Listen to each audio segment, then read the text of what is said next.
હું અરુણા મહેતા બોલું છું. Welcome friends. કૃષ્ણ પ્રિયામાં તમારું સ્વાગત છે. એક વિચાર એક દૃષ્ટિકોણમાં આજે આપણે ગીતા એકદમ સરળ શબ્દોમાં જોઈશું. મારી દૃષ્ટિએ ગીતા 5 પાયા પર ઊભી છે.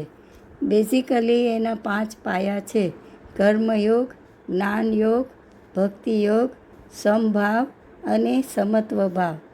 15મા અધ્યાયમાં ભગવાન ખુદ કહે છે કે કર્મયોગ, જ્ઞાનયોગ અને ભક્તિયોગનો ત્રિવેણી સંગમ એટલે જ પુરુષોત્તમ યોગ, પુરુષોત્તમ શ્રી કૃષ્ણને પામવાનો ઉપાય. હવે આને આપણે એક સરળ ભાષામાં સમજવા માટે એક દાખલો લઈએ. દાખલા તરીકે આપણે હલવો બનાવવો છે. બહેનો આ વાતને સારી રીતે સમજી શકશે. કોઈ પણ એક વાનગી બનાવવા માટે આપણને આ કઈ વસ્તુમાંથી બનશે અને કેટલા પ્રમાણમાં જોશે એની જાણકારી હોવી જોઈએ. કઈ રીતે બનાવાય, મતલબ પદ્ધતિ કે વિધિની પણ જાણકારી હોવી જોઈએ. નહીં તો બનાવવા જોઈએ હલવો અને બની જાય કાંઈ બીજું જ. ઘણીવાર ફેંકી દેવાનો પણ વારો આવે જો યોગ્ય જાણકારી ન હોય તો.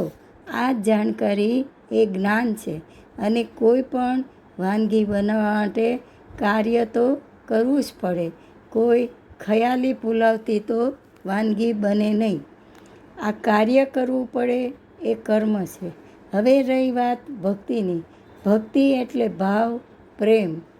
ઘણીવાર કોઈ અણગમતા મહેમાન આવે અને આપણે ઓચિંતી રસોઈ બનાવવી પડે ત્યારે આપણા મનમાં ગુસ્સો હોય છે અને પરાણે બનાવવી પડતી હોય એટલે આપણું ધ્યાન બરોબર રહેતું નથી. રસોઈમાં વેઠ ઉતરે છે એટલે રસોઈ બરોબર થતી નથી. એવી જ રીતે કોઈ પ્રિય પાત્ર આપણે ત્યાં જમવા આવવાનું હોય, કોઈ માનો એકનો એક દીકરો પરદેશથી આવવાનો હોય, અથવા તો કોઈ ભક્ત ભગવાન માટે રાજભોગ બનાવતો હોય ત્યારે પરિસ્થિતિ ઉલટી જ હોય. ત્યારે એ એટલા બધા પ્રેમથી, ભાવથી બનાવે તેની એકાગ્રતા 100% થઈ જાય. એનું સમગ્ર લક્ષ્ય એક જ હોય કે કેમ હું મારા પ્રિય પાત્રને ભગવાનને સારામાં સારું બનાવીને ખવડાવું. એમાં જરા પણ કચાશ આવી ન જોઈએ. આ બનાવવામાં એટલી તલ્લીન બની જાય કે પોતાની જાતને અને જગતને પણ ભૂલી જાય. આ અદ્ભુત પ્રેમ યા ભાવને ભક્તિ કહેવાય. જ્યાં સુધી આ પ્રેમ અને ભાવ ન હોય ત્યાં સુધી કાર્ય સારું ન થાય. 100% એકાગ્રથી કરેલું કામ ભક્તિયોગ કહેવાય.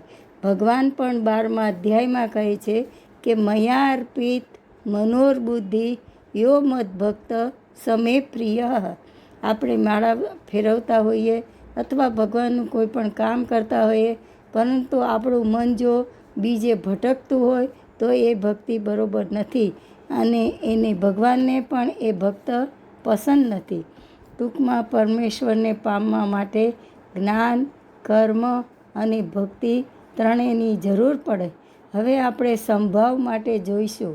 ભગવાને ગીતામાં કહ્યું છે કે દરેક સજીવમાં ચૈતન્ય સ્વરૂપે હું છું. એટલે પ્રાણી માત્રમાં આપણે ઈશ્વરના દર્શન કરવા જોઈએ. કોઈ પણ પ્રાણી માત્ર તરફ ધૃણા કે તિરસ્કાર નહીં, પરંતુ દયાભાવ અને પ્રેમ ભાવથી જોવું જોઈએ. જે હું છું એ જ છે. આમ પ્રાણી માત્ર તરફ સમભાવ હોવો જોઈએ. 5મો સ્તંભ છે સમત્વ ભાવ. સમત્વ ભાવ એટલે સુખ, દુઃખ, જય, પરાજય, લાભ, ગેરલાભ, શત્રુ, મિત્ર, નિંદા, સ્તુતિ, આ બધામાં સમતા રાખવી એને સમત્વ ભાવ કહેવાય. ભગવાને કહ્યું કે તું સ્થિત પ્રજ્ઞ બન, તારી પ્રજ્ઞાને સ્થિર રાખ, જરા પણ વિચલિત નહીં થા. શરીરને નહીં, પરંતુ આ દેહમાં રહેલા આત્માને જો તો તારા ઉપર કોઈની અસર નહીં થાય. બધામાં સમતા રાખવી એ સમત્વ ભાવ છે અને ભગવાને એને જ